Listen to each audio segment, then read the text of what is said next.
딸 혼수비를 모으던 갯돈 받던 날, 그 돈을 몽땅 들고 시어머님이 사라지셨습니다. 다음날 경찰서에서 전화가 오더라고요. 여사님 찾았습니다. 급히 경찰서로 달려갔지만 경찰은 저를 따로 불러놓고는 뜻밖의 이야기를 전하더군요. 그 말을 듣는 순간 저는 참을 수 없이 오열하고 말았습니다. 사실 그 소식은 저희 가족 모두에게 큰 충격이었어요. 하지만 평소에도 서로를 깊이 아끼고 존중하시던 시부모님이셨기에 그런 일이 벌어졌다는 사실이 도무지 믿기지 않았습니다. 저희 시부모님은 늘 서로를 깊이 아끼고 존중하시는 모습이 참 아름다웠습니다. 특히 시아버님께서 시어머님을 얼마나 소중히 여기셨는지 저는 그 모습을 가까이에서 지켜보며 많이 배우게 되었죠. 시집을 오자마자 본 두 분의 너무나 다정한 그 모습에 놀라기도 할 정도였어요. 사실 저희 친정 부모님은 많은 사람들이 생각하는 그런 다정하고 화목한 부모님과는 거리가 멀었거든요. 두 분은 마치 서로 앙숙이라도 되는 듯 보일 정도였고요. 잠도 따로 주무시고 마주치기만 하면 작은 일 하나로도 다투기 일쑤였죠. 예를 들어 어릴 때 기억에 남는 일이 있는데 어느 날 저녁 식사 시간에 엄마가 아빠가 놓고 간 신문 한 장을 치우지 않았다는 이유로 크게 화를 내셨어요. 아빠는 그런 엄마의 반응에 언성을 높이며 맞받아치셨고요. 한참이나 서로 잘못을 꼬집으며 목청을 높이던 두 분은 제가 그 신문을 한쪽으로 치우고 나서야 상에 앉으셨습니다. 두 분은 결국 식탁에서 자리만 차지한 채 서로 돌아서서 말도 하지 않고 식사를 마쳤죠. 그때 저는 무서워서 숨을 죽인 채 그 상황을 지켜볼 수밖에 없었어요. 분명 밥을 먹고 있었지만 제대로 씹지도 못했고요. 부모님의 말다툼은 집안의 일상 그 자체였지만 도저히 익숙해지지 않았죠. 그 때문에 저의 어린 시절은 늘 무거운 공기로 가득 찼던 것 같습니다. 물론 저만 그런 기분을 지닌 것은 아니었던 것 같아요. 어느 날은 엄마가 힘들다며 조용히 눈물을 흘리시는 모습을 본 적도 있거든요. 하지만 아빠는 그런 엄마를 달래주시기는커녕 더 큰 소리를 내며 감정을 터뜨리셨죠. 그 바람에 엄마는 마음속 깊이 상처를 받은 것이 분명해 보였고요. 그렇게 다툼이 거듭될수록 두 분 사이의 상처는 쉽게 아물지 않았고 마치 보이지 않는 벽처럼 우리 가족의 사이를 가로막고 있었어요. 그런 분위기 속에서 저는 늘 조심스럽게 행동해야 했죠. 부모님이 다투지 않도록, 무언가 문제를 일으키지 않도록 늘 경계하며 살았습니다. 혹여나 제가 잘못한 일로 부모님이 다투시기라도 하면 더 힘들었으니까요. 그날도 평소와 다름없이 집안이 무거운 분위기였어요. 저는 작은 실수 하나가 큰 문제로 번질 거라는 걸 잘 알면서도 어린 마음에 어쩔 수 없이 그만 실수를 하고 말았죠. 저녁 준비를 돕다가 실수로 엄마가 아끼시던 접시 하나를 깨트리고 말았거든요. 순간 숨이 멎는 것 같더라고요. 조용히 바닥에 떨어진 그 깨진 접시를 바라보며 이젠 정말 큰일 났다는 생각밖에 들지 않았어요. 그렇게 두려워하고 있는데 엄마가 부엌에서 그 소리를 듣고 달려오셔서는 제 얼굴을 보자마자 이미 화가 차오르신 듯 소리를 지르셨어요. 어떻게 그걸 깨트릴 수가 있니? 왜 그렇게 조심하지 못하니? 평소처럼 엄마의 말이 툭툭 튀어나오며 저를 마구 치는 것 같더라고요. 아빠도 그런 제 모습을 보고는 엄마의 말을 받으며 목소리를 높이셨어요. 왜 또 그렇게 바보 같은 짓을 하냐? 당신도 좀 도와주지 않고 무슨 말이 그렇게 많아? 벼랑간 엄마는 아빠에게 맞받아쳤고 두 분은 금세 언성을 높이며 다투기 시작하셨어요. 저는 그 자리에 멈춰서서 그 싸움이 제 탓이라는 생각에 눈물이 고였지만 아무 말도 할 수 없었습니다. 그런 자리에서 한마디라도 했다가는 상황이 더 나빠질 것 같았거든요. 그날 저녁 부모님은 결국 식탁에 앉지도 않고 방으로 들어가 버리셨어요. 저는 혼자서 깨진 접시 조각들을 보며 얼마나 미안했는지 몰라요. 제가 한 실수 때문에 두 분이 또 싸우게 됐다는 생각에 마음이 너무 무겁더라고요. 다시는 실수하지 말아야지. 그 순간 어린 제가 할 수 있는 건 그렇게 조용히 눈을 감고 다짐하는 것뿐이었어요. 하지만 그 약속은 지키기 너무 어려웠고 집안 공기는 여전히 무거웠답니다. 그런 분위기다 보니 친정집에서의 추억 속에는 가족 간의 따뜻함이나 평화로운 기억은 사실 거의 없다고 해도 과언이 아니에요. 친정집에 대한 기억과 느낌은 언제 또 싸움이 터질까 조마조마한 마음에 긴장부터 먼저 되었던 그런 기억만 남아있으니까요. 엄마와 아빠가 서로의 말을 끝까지 듣기보다 자기 주장만 내세우는 일이 많았고, 때로는 말이 지나쳐 서로에게 상처를 주는 모습도 자주 보였죠. 그럴 때면 저는 가슴이 아프고 이러다 가족이 무너질까 걱정이 되곤 했습니다. 이런 환경이 저에게는 항상 큰 상처였고요.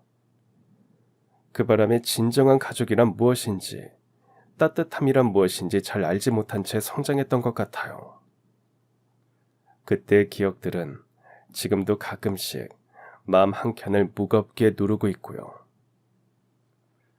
그런 환경에서 자라다 보니 처음 시댁에서 보았던 시부모님께서 다정하고 서로를 존중하는 모습이 저에게 얼마나 큰 위안과 희망이 되었는지 모릅니다. 처음에는 제가 낯설어 저러시나 싶기도 했어요. 저희 부모님도 다른 사람들이 있을 때는 가식적으로 웃으면서 서로 잘 지내보려고 하시기도 했거든요. 그런데 시부모님을 뵈면 뵐수록 서로에 대한 애정이 더 느껴지더라고요. 초반에 저를 보고 낯을 가리시는 바람에 덜 다정하셨던 거였죠. 어느 겨울, 설을 앞둔 때였어요. 시어머님이 감기에 걸려 몸이 많이 안 좋으셨는데 시아버님께서 따뜻한 죽을 직접 끓여주시더라고요. 명절을 보내야 했고 여러 일들이 있었지만 시아버님께서는 그 어떤 일보다 시어머님의 건강이 우선이시더군요.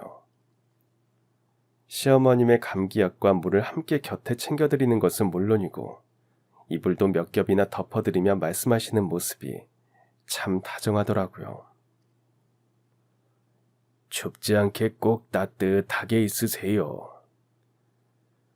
또 한 번은 시어머님이 작은 부엌에서 설거지를 하시다가 손을 대셨을 때였어요.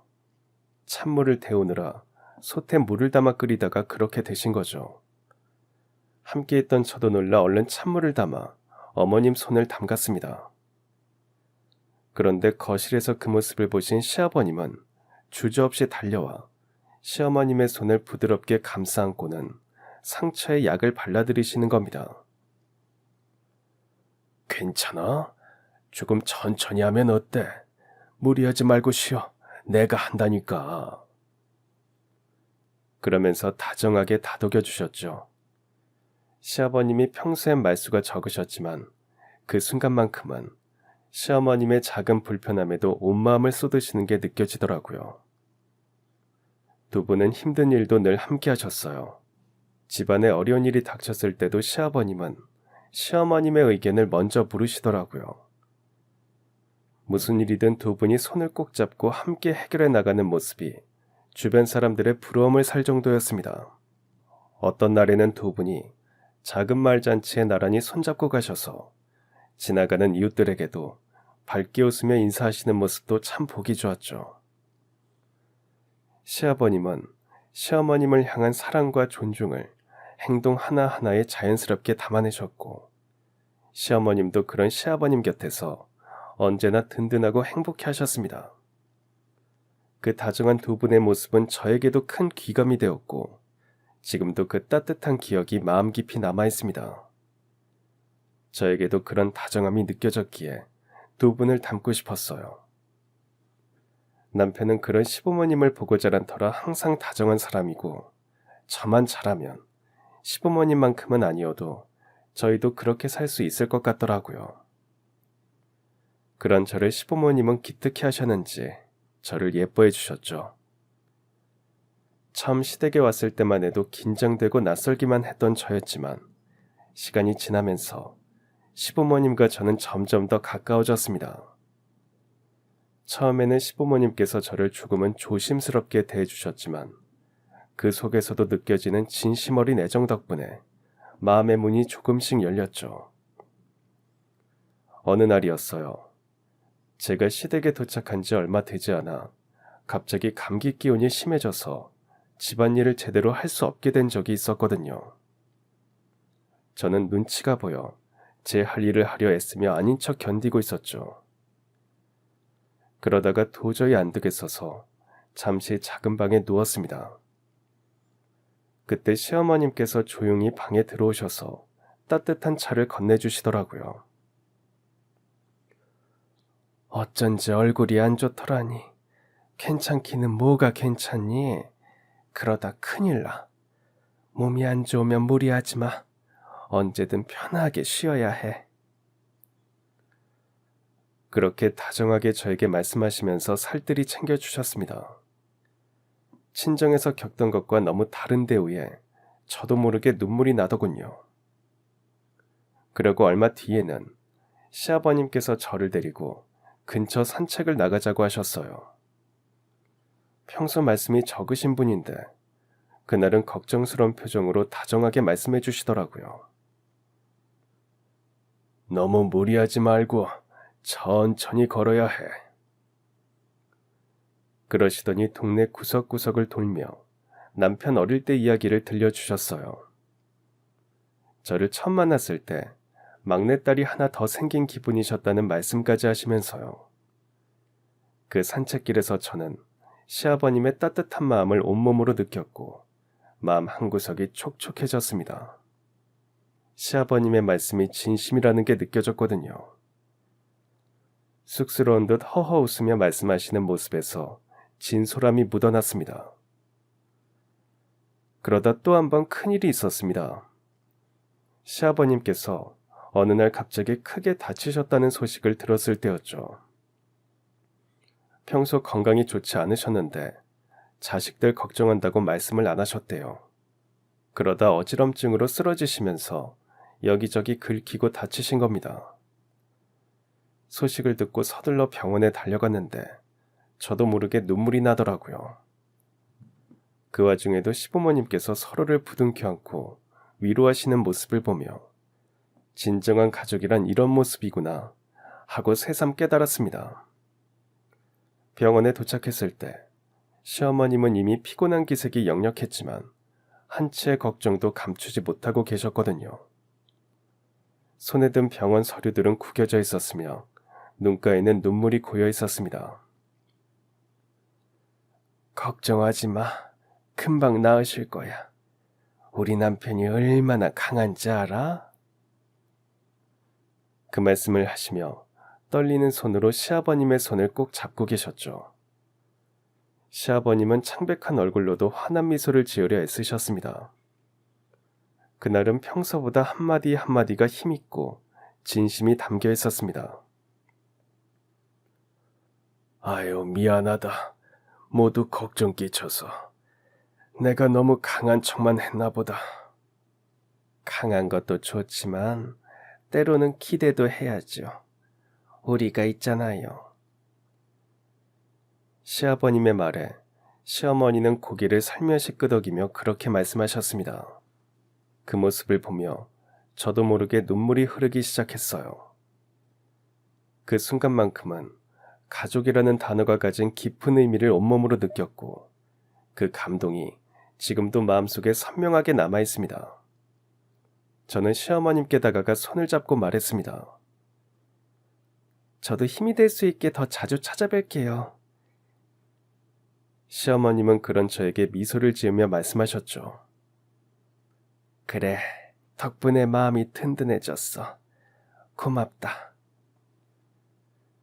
그날 병실의 작은 공간 안에는 아픔도 걱정도 있었지만 그보다 훨씬 큰 사랑과 믿음이 가득했습니다. 서로를 부둥켜 안고 위로하는 시부모님의 모습은 저에게 가족이라는 단어의 진짜 의미를 다시금 일깨워 주었으니까요.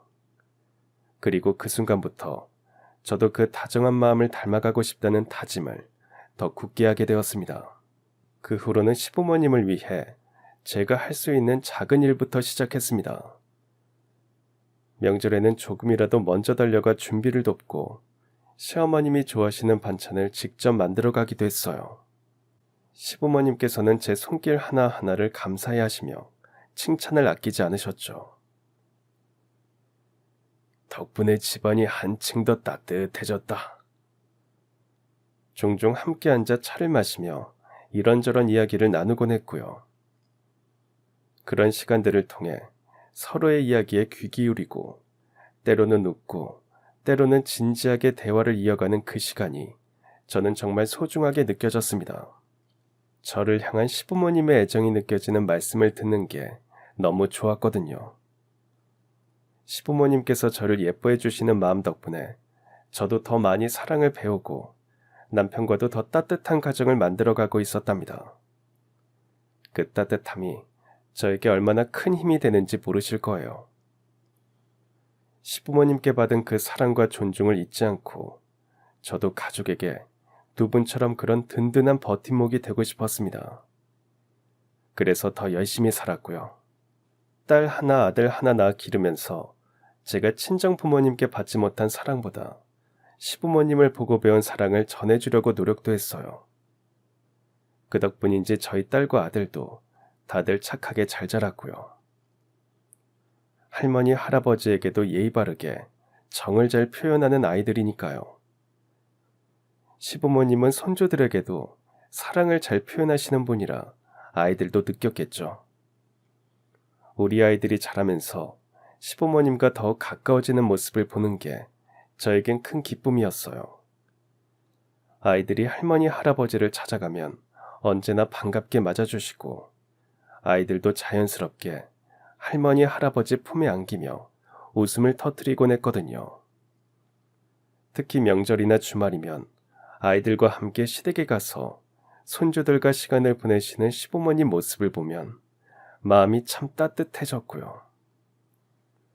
할아버지께서는 아이들과 함께 공원에서 공놀이도 하시고 할머니께서는 아이들이 좋아하는 간식을 직접 만들어주시며 정성껏 챙기셨어요. 저희 친정 부모님도 저 자랄 때보다는 조금 유해지긴 하셨지만 시부모님이 그렇게 해주셨기에 저희 아이들이 사랑을 많이 받고 자랐죠.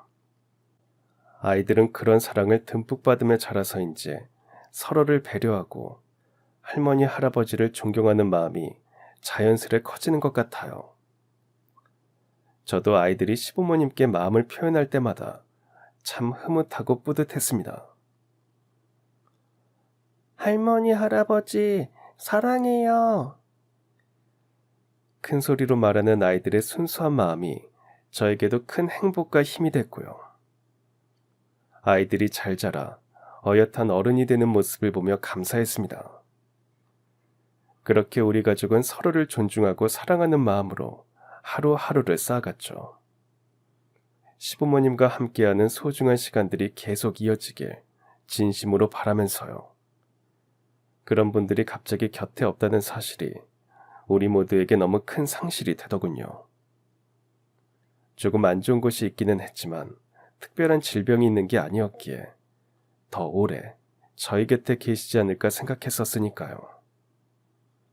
그런데 시아버지께서 갑작스럽게 세상을 떠나셨습니다.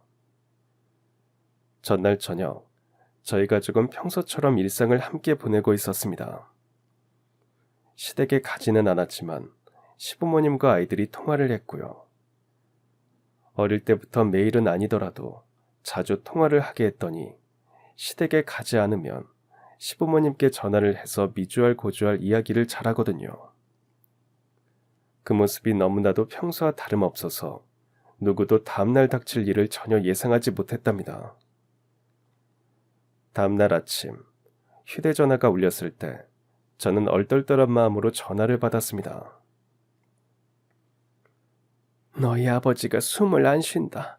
갑자기 이상해. 시어머님의 떨리는 목소리를 들었을 때 그 말이 마치 심장을 찌르는 듯 가슴 한가운데 꽂혀 숨이 막히는 느낌이더라고요. 시어머님의 말씀을 듣는 그 순간 집안은 순식간에 고요해졌고 무거운 슬픔이 우리 모두의 마음을 짓눌렀습니다. 장례 준비가 시작되자 가족들은 모두 제각기 슬픔을 참으며 맡은 바 일을 해나갔습니다. 시아버님이 좋아하시던 옷을 조심스럽게 정돈하고 평소 즐기시던 음식을 장례식장에 마련했죠. 아이들은 무거운 분위기에 계속해서 울음을 터뜨리기도 했지만 가족 모두가 서로를 위로하며 슬픔을 나누었습니다. 시어머님께서는 장례가 치러지는 동안 깊은 한숨을 내쉬시며 저희 곁에 계셨습니다. 그러다 마지막 염을 하며 조용히 말씀하셨죠. 그동안 정말 수고 많으셨어요, 우리 남편. 너무 고마웠어요. 당신과 함께 살아서 너무 좋았어요. 시어머님의 그 말을 들었을 때 저는 참았던 눈물이 참기 힘들어져 고개를 돌려 울음을 삼켰습니다. 가족 모두의 마음에 가득한 그 허전함과 상실감은 이루 말할 수 없었죠. 장례식 당일 가족과 친지들이 모여 시아버님을 추모했습니다. 시아버님께서 평소 사랑하셨던 가족들, 일가 친척들이 모두 모여 각자가 그리움과 감사의 말을 전했고요. 저는 저희 아들의 손을 꼭 잡고 이제는 하늘에 계신 시아버님께 인사를 드렸습니다. 모든 절차가 끝난 뒤 시어머님은 고개를 들어 가족들을 바라보며 다독이시더군요. 우리 이제 힘내야 해. 아버님이 보고 싶어도 우리 잘 살아야 한다. 시어머님의 그 말씀에 저희 모두 다시 한번 마음을 다잡으며 앞으로의 시간을 서로 의지하며 살아가리라 다짐했죠. 그때부터 저는 더욱 시어머님 곁에서 힘이 되어드리고 싶었고 남편과 아이들과도 서로를 더 단단히 붙잡으며 슬픔을 견뎠습니다. 시아버지를 떠나보낸 후로도 시어머님께서 혼자 힘들지 않도록 저희 가족이 함께 서로의 버팀목이 되어주려고 노력하고 있었고요. 비록 시아버지는 안 계시지만 우리에게 남긴 사랑과 따뜻함은 여전히 우리 가족 안에 깊게 자리 잡고 있었으니까요. 앞으로도 시어머님과 남편, 아이들과 함께 그 사랑을 잊지 않고 지켜가려고 했어요. 마음 한켠은 너무 아프지만 우리 가족이 더 단단해지고 서로를 더 사랑하게 되는 계기가 되었으면 했고요. 시아버지, 그리운 마음 늘 간직하며 편안히 쉬시길 기도하면서요. 저희 시어머님은 남편이자 저희 시아버님이 돌아가신 후 정말 많이 힘들어하셨어요. 저희도 시어머님께서 마음 편히 지내실 수 있도록 늘 신경 쓰고 노력했죠. 저희 가족은 할 수 있는 한 시어머니를 더 세심하게 챙기기 시작했어요. 시아버님을 잃은 슬픔이 얼마나 깊은지 누구보다 잘 알기에 시어머니께서 혼자 외롭지 않도록 늘 곁에 있으려 했었죠. 처음에는 저희 집으로 모시고 와서 좀 더 편히 지내시게 하고 싶었어요. 평소 시어머니가 좋아하시도록 방도 마련해두고 아이들도 할머니와 더 가까워질 수 있도록 하고 싶었고요. 하지만 시어머니께서는 쉽사리 마음을 열지 않으시더군요. 내가 그 집을 떠난다는 건 아버님과의 추억도 떠나는 거잖니. 아직은 그럴 수 없다. 그 말씀을 듣고 저희는 무작정 강요할 수 없다는 걸 알게 됐습니다. 시어머니께서 평생을 살아온 그 집, 그리고 그곳에 남겨진 시아버님의 흔적들 모두가 너무 소중하고 그 기억들이 시어머니의 마음을 지탱해주는 큰 버팀목임을요. 그래서 저희는 가능한 한 시댁에 더 자주 가는 쪽으로 마음을 정했어요. 아이들 퇴근 시간에 맞춰 함께 시댁으로 가서 시어머니와 시간을 보내고 저녁 식사도 같이 하며 소소한 일상을 나누기도 했죠. 시어머니가 좋아하시는 음식을 직접 해가기도 하고 아이들과 함께 사진첩을 보며 시아버님과의 추억 이야기를 듣기도 했어요. 슬픔 속에서도 시어머니가 웃음을 지을 때면 저희도 마음 한구석이 따뜻하더라고요. 남편도 아무리 바쁜 일이 있어도 틈틈이 시댁에 들러 어머니를 도왔고, 저는 아이들이 학교에 다녀오는 길에 시어머니가 필요하신 것을 챙겨드렸어요. 작은 것 하나라도 소홀히 하지 않으려고 모두가 마음을 모았답니다. 비록 시어머니께서 시댁을 떠나지는 않으셨지만 저희 가족이 자주 찾아가 함께 시간을 보내면서 점점 마음의 빈자리가 조금씩 채워지는 듯 했어요. 그동안 무거웠던 시어머니의 표정도 점점 부드러워지고 예전보다 더 자주 미소를 지으시는 모습을 보며 큰 위로를 받았습니다. 저희는 시어머니와 함께하는 시간을 소중히 여기며 슬픔을 나누고 서로를 지지하는 가족으로 남고 싶었습니다. 시간이 지나도 변하지 않는 사랑과 존경으로 시어머니를 든든히 지켜드리려고요. 하지만 사실 시어머니가 마음속 깊은 곳에서 정신적으로 많이 혼란스러워졌다는 그 중요한 사실은 미처 몰랐습니다. 항상 저희만 보면 웃으셨고 식사도 잘하셨기에 눈치도 못 챘던 거죠.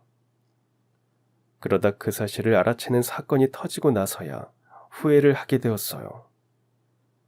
시아버지가 돌아가시고 2년이 흘러 딸아이가 결혼을 하게 되었을 때였습니다. 저희에겐 첫 결혼을 치르는 일이라 부족하게 하고 싶지 않더라고요. 그래서 다니는 일터에서 나이가 비슷한 사람들끼리 개를 들었어요. 딸아이에게 남자친구가 생겼다는 이야기를 듣고 바로 들기 시작했거든요. 혹시나 몰라 데뷔를 조금 하고 싶어서요. 그런데 때마침 제 순번일 때 아이가 사이 될 사람을 집에 데리고 와 인사를 시키더니 결혼을 하고 싶다고 하더군요. 개돈 순서가 제가 될 차례라 너무 잘 됐다 싶었죠. 그러다 며칠 전 저희 가족이 딸 혼수비를 모으기 위해 개돈을 받는 날이었어요. 그날은 웬일로 시어머니께서 집에서 하루 쉬시겠다며 오신 날이었죠. 그래서 시어머니께 개돈을 보여드리며 말씀드렸습니다. 어머니, 저 개돈 받은 거 합쳐서 연진이 결혼시키려고요. 오늘은 너무 늦어서 내일 은행에 가서 돈 넣고 연진이 줄 거예요. 어머니, 제가 새색시 된 게 엊그제 같은데 저희 딸이 시집을 가요. 그런 저에게 시어머님은 웃으시며 그러시더라고요. 그러게, 우리 며느리 이러다 곧 할머니 소리 듣는 거 아니니? 나는 너희 시누이 시집 보내고 할머니 소리 듣는데 아유 그렇게 좋더라. 시어머님이 그렇게 말씀해 주시는데 마음이 따뜻해지더군요. 저희 엄마한테 딸아이 결혼 이야기를 했더니 한복값 이야기만 하셨거든요. 어쩜 나이가 드셔도 자식 마음보다 자신 꾸미기가 먼저인지 서운하더라고요. 그런데 시어머님께서 자신의 경험을 이야기해 주시며 좋다고 해주시니 딸아이 시집 보내는 섭섭한 마음이 누그러지는 것도 같더군요. 그래서 괜히 더 웃어 보이며 시어머님 앞에서 돈을 가방에 넣으면서 말했습니다. 어머니, 제가 오늘 기분이 좋으니까 더 맛있는 거 해드릴게요. 뭐 드시고 싶으세요? 우리 어머니 좋아하시는 삼치조림 할까요? 아니면 우렁이 사다가 강된장 해먹을까요? 그런 저에게 시어머님은 웃으시면서 아무거나 먹자고 하시더라고요. 내가 우리 며느리가 해다주는 반찬이 다 맛있어서 밥을 많이 먹어.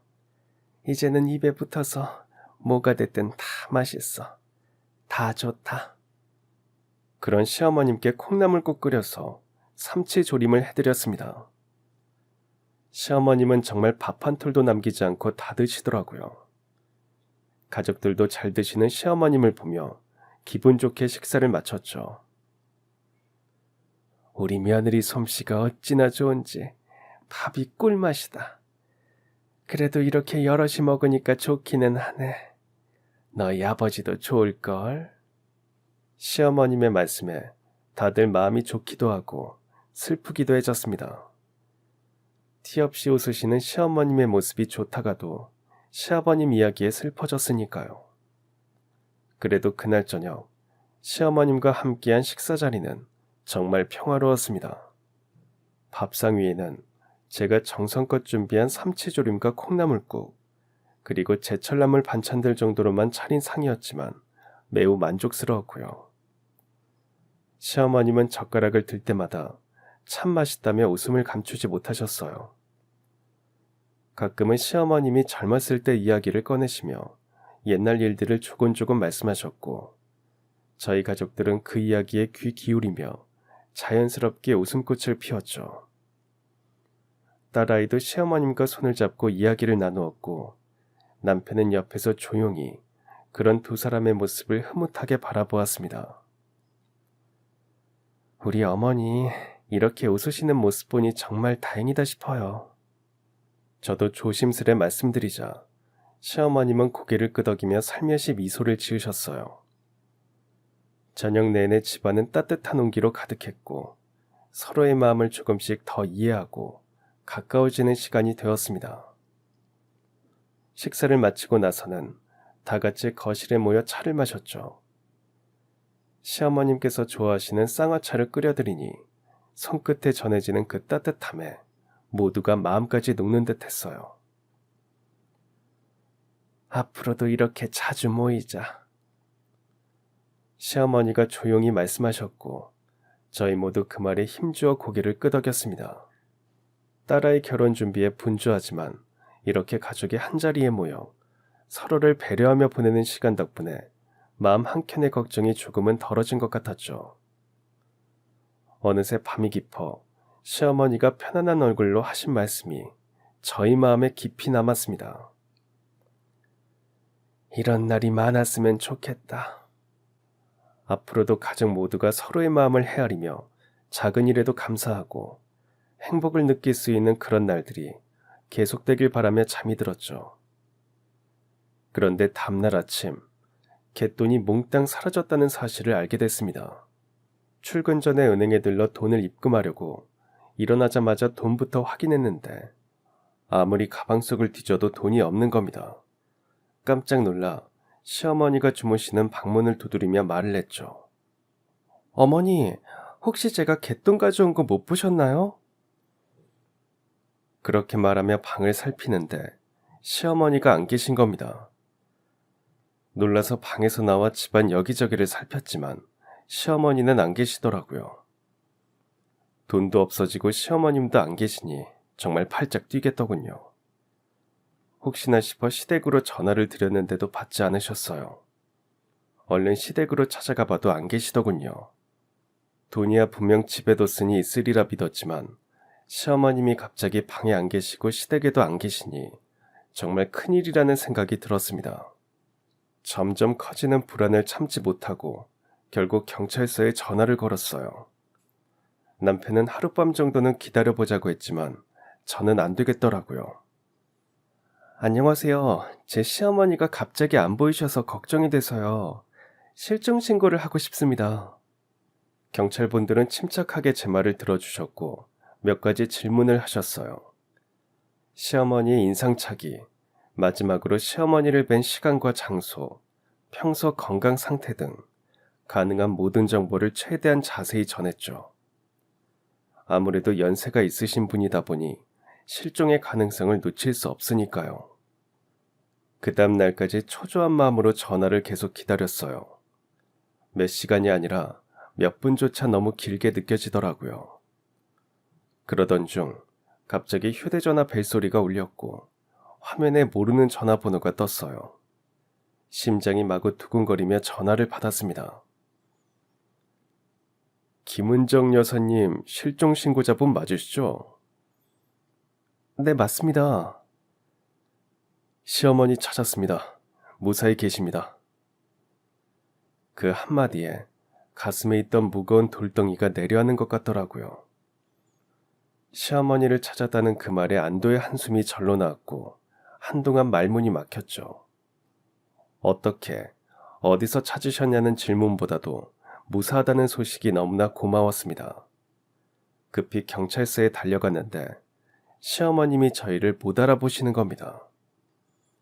그런 시어머님을 보고 저희 가족은 모두 놀라 아무 말도 못하고 있었죠.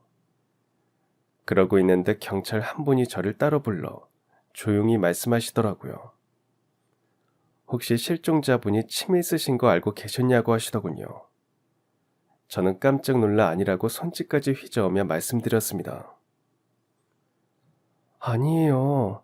우리 어머님이 얼마나 총명하신데요. 그럴 리가요. 저희 집에서 주무시던 어제 저녁에도 아무렇지 않으셨어요. 그러자 경찰분은 고개를 끄덕이시더니 저에게 그러시는 겁니다. 어르신께서 마음이 아주 혼란스러운 상태시더라고요. 본인도 많이 놀라신 상태세요. 말씀 들어보니 남편분 이야기 하시던데 저희가 어르신 안전과 가족분들 안녕을 위해 일단 조치는 취했습니다. 돌아가신 남편을 너무 사랑하셔서 그 집을 떠나지 않으시려고 하셨나 봐요. 자꾸 집에만 가시겠다고 하시는데 모시고 가시고 병원은 꼭 가보셔야 할 것 같아요. 그날 경찰서에서 무너진 건 제 마음뿐만이 아니었어요. 처음엔 왜 이런 일이 벌어졌는지 이해할 수 없었고 믿고 싶지도 않았죠. 하지만 시어머니의 이야기를 경찰에게 전해 듣고서야 그동안 제가 몰랐던 시어머니의 아픔을 비로소 마주할 수 있었어요. 시어머님은 남편, 그러니까 제 시아버님이 돌아가신 후 그 슬픔을 마음속에 꾹꾹 눌러 담고 계셨던 거더라고요. 말로 표현은 안 하셨어도 얼마나 그리워하고 또 얼마나 외로우셨을지 그 깊이를 감히 제가 다 헤아릴 수는 없었지만 말이죠. 아마 그동안 티가 나지 않아서 그렇지 정신적으로 많이 힘드셨다는 경찰의 말에 그제야 모든 퍼즐이 맞춰지는 느낌이었어요. 그렇게 무너지는 마음을 안고 경찰서 복도 한켠에서 오열하고 말았습니다. 부끄러운 줄도 몰랐어요. 그냥 그 순간만큼은 마음이 너무 아파서 그렇게밖에 표현할 수 없었더라고요. 그런데 그 와중에 경찰이 저를 다시 한번 부르셨어요.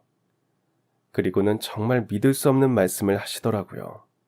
시어머님께서 그 아침에 혼자 집을 나가셔서 한동안 헤매셨는지 한낮이 되어서야 저희 집 근처 번화가의 골목 끝에 있는 4층짜리 낡은 건물 옥상까지 올라가셨대요. 거기서 손에 들고 있던 현금을 그냥 허공에 뿌리셨다는 겁니다. 바람에 날리며 사방으로 흩어진 지폐들 때문에 사람들이 몰려들었고요. 그 모습을 보고 신고한 시민들 덕분에 경찰이 출동했지만 시어머님은 이미 혼란스러운 정신 상태로 아무 말도 하지 못하셨다고 해요. 그러더니 경찰이 제게 꾸깃꾸깃해진 지폐들을 건네주셨어요. 비닐봉지에 담긴 그 돈 뭉치를 보는데 어딘가 익숙한 기분이 들었죠. 바로 제가 잃어버린 갯돈이 떠오르더라고요. 가방 깊숙이 보관해두었던 그 돈이 시어머님과 감쪽같이 사라졌으니까요. 그저 제가 착각했거나 잘못 둔 줄로만 알았던 그 돈을 시어머님이 가지고 가신 거예요. 시어머님을 찾느라 정신이 없어 생각도 못하고 있던 돈이었죠. 그런데 결국 시어머님의 손에 쥐어져 있었던 거더라고요. 그리고 그 돈은 사랑하는 사람을 잃은 슬픔 속에서 감당할 수 없는 마음의 무게를 쏟아내는 방식이 되어버려 허공을 가로지르게 된 거죠. 그 순간 저는 참담함과 안타까움, 그리고 죄책감까지 뒤섞인 감정을 느꼈어요. 시어머님의 마음을 조금만 더 깊이 들여다보았더라면 얼마나 좋았을까. 그토록 외로이 아파하실 때 조금 더 손을 내밀 수 있었어야 했는데 충분히 잘하고 있다고 생각했던 제 자신이 한심하더라고요. 그런 생각이 들자 저는 시어머님을 전혀 다른 눈으로 바라보게 됐어요. 그분도 누군가의 아내였고 지금은 남편을 잃은 외로운 분이었다는 것을요. 그 사실을 너무 늦게 깨달았다는 게 참 아프더라고요. 정확한 금액을 모르니 최대한 찾은 돈만 추스린 거예요. 왜 돈을 뿌리셨냐고 물어도 할머니가 대답도 못하시고 할아버지만 찾으시더라고요. 그리고는 돈을 바라보며 더 놀라운 사실도 이야기하시는데 저는 그만 주저앉아 눈물을 흘리고 말았습니다. 이 돈으로 우리 남편 좀 찾아주세요. 다 가져가고 우리 남편 좀 찾아주세요. 그렇게 고함을 치시며 손에 들고 있던 돈다발을 하늘로 뿌리셨답니다. 그 장소가 하필이면 아래가 바로 시장으로 가는 주요 통로라 사람도 많았고요. 사람들이 갑자기 떨어지는 지폐에 놀라서 고개를 들고 옥상을 쳐다봤고 누군가는 달려가 돈을 줍기 시작했죠. 5만원권 지폐들이 허공을 날아다니며 사람들 사이로 흩어졌을 거고요.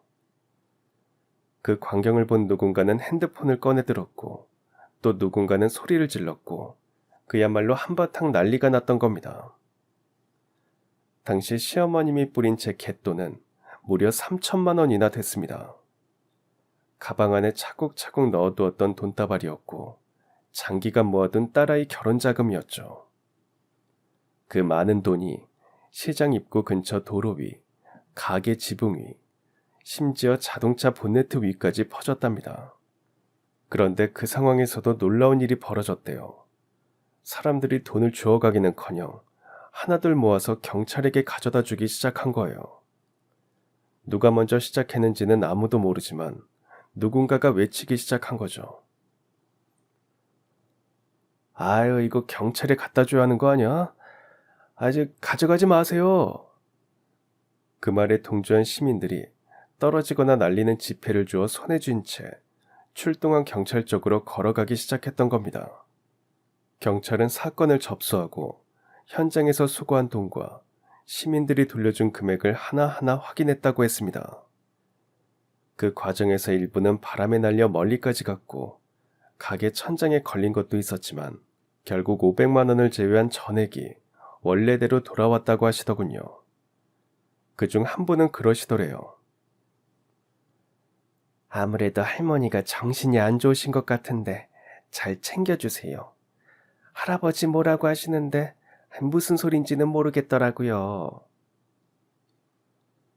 그 말을 들은 저는 눈물이 더 쏟아져 주르륵 흘러내리고 말았습니다.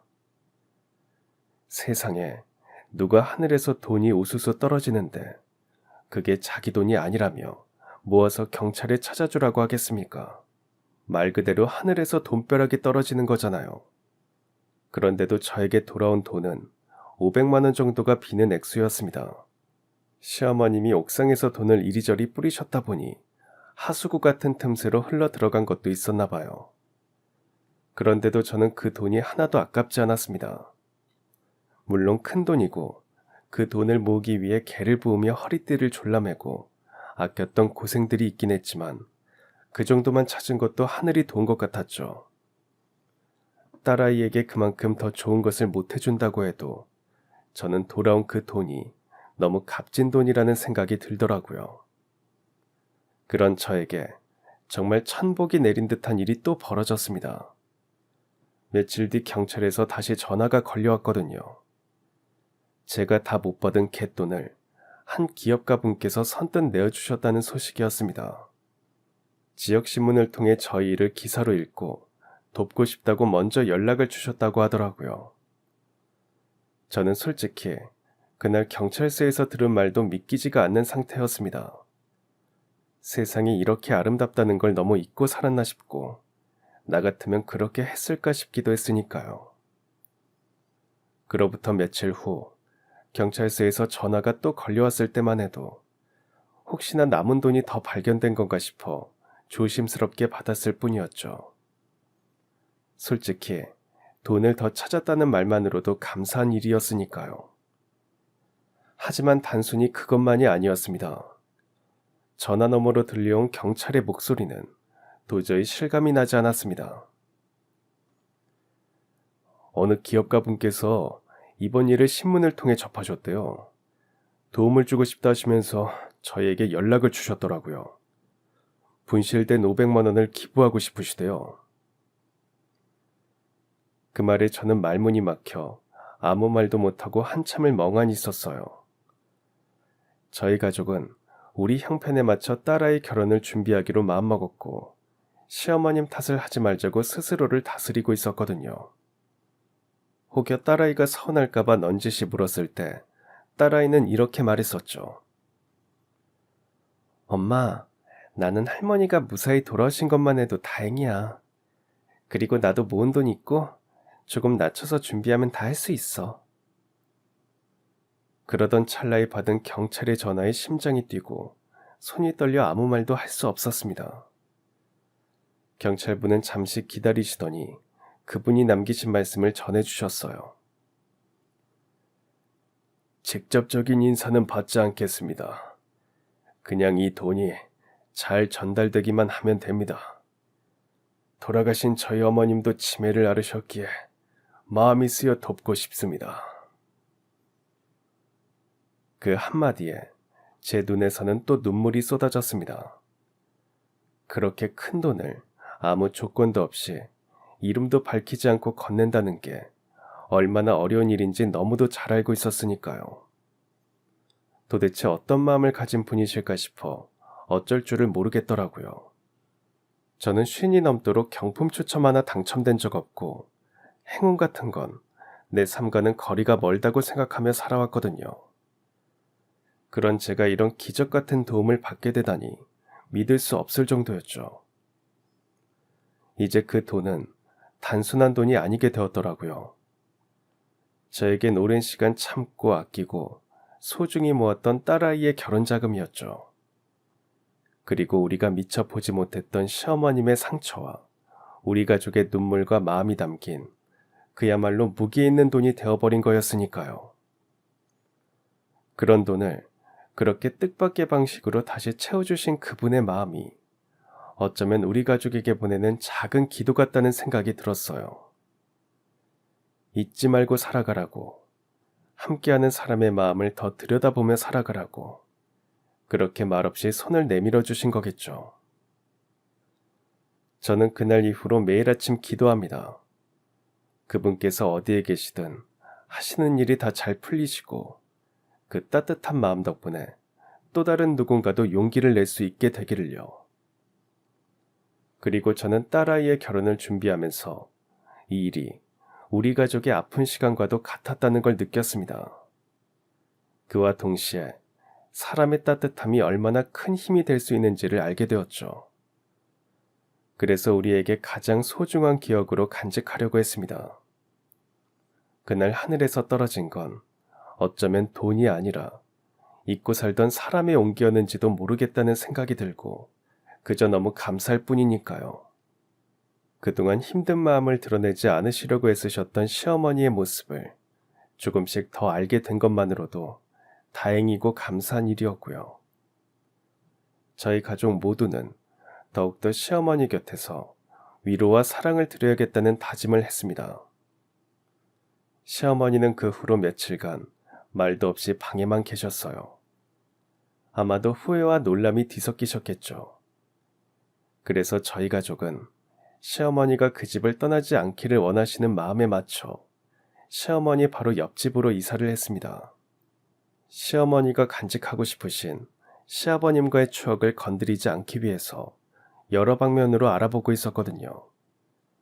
그런데 때마침 시어머니 옆집에 사시던 분들이 이사를 가신다고 하더라고요. 그렇게 매일 아침 저녁을 시어머니와 함께 먹으며 지내게 되었죠. 낮에는 봐주시는 보호사님이 오시고요. 그래서인지 시어머니도 마음을 조금씩 회복하시고 저희 가족도 다시 한마음으로 살아가고 있습니다. 이 모든 일이 가능했던 건 주변 분들의 따뜻한 마음 덕분임을 잘 압니다.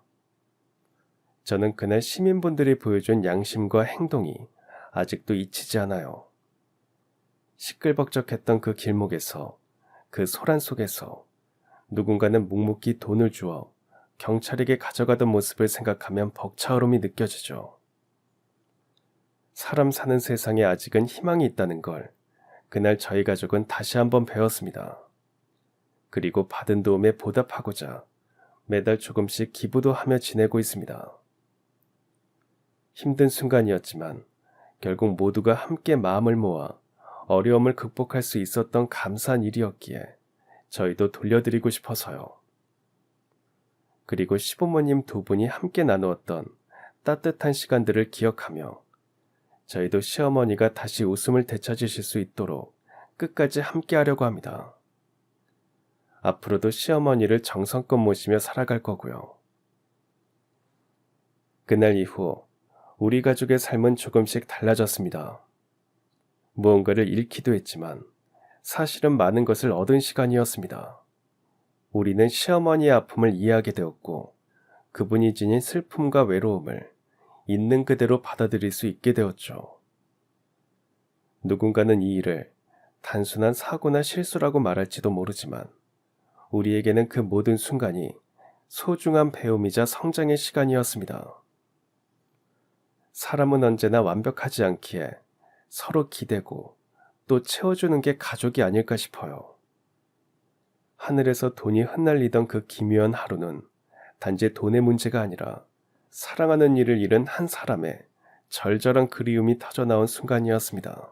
그리고 그 순간을 따뜻하게 감싸 안아준 건 낯선 이들의 양심, 보이지 않는 누군가의 기도, 그리고 우리가 잊고 살던 사람의 선이었습니다. 이제 우리 가족은 하루하루를 더 조심스럽고 따뜻하게 살아가려 합니다. 시어머니와 함께 나누는 식사, 아이들의 웃음소리, 남편의 다정한 눈빛 속에 감사할 이유를 매일 찾고 있어요. 언젠가 이 이야기를 다시 꺼내어 볼 날이 오겠죠. 그땐 오늘보다 조금 더 나아진 우리가 그날의 기적을 또 한 번 떠올리며 지금처럼 서로의 손을 꼭 잡고 있을 수 있기를 바랍니다. 세상이 아직 따뜻하다는 걸 믿게 해준 모든 사람들에게 고맙습니다. 그리고 오늘도 우리 곁에 있어주는 가족에게 더없이 고맙습니다. 그럼 지금까지 사연 들어주셔서 감사합니다. 사연이 재밌으셨다면 구독과 좋아요 부탁드려요. 감사합니다. 안녕히 계세요.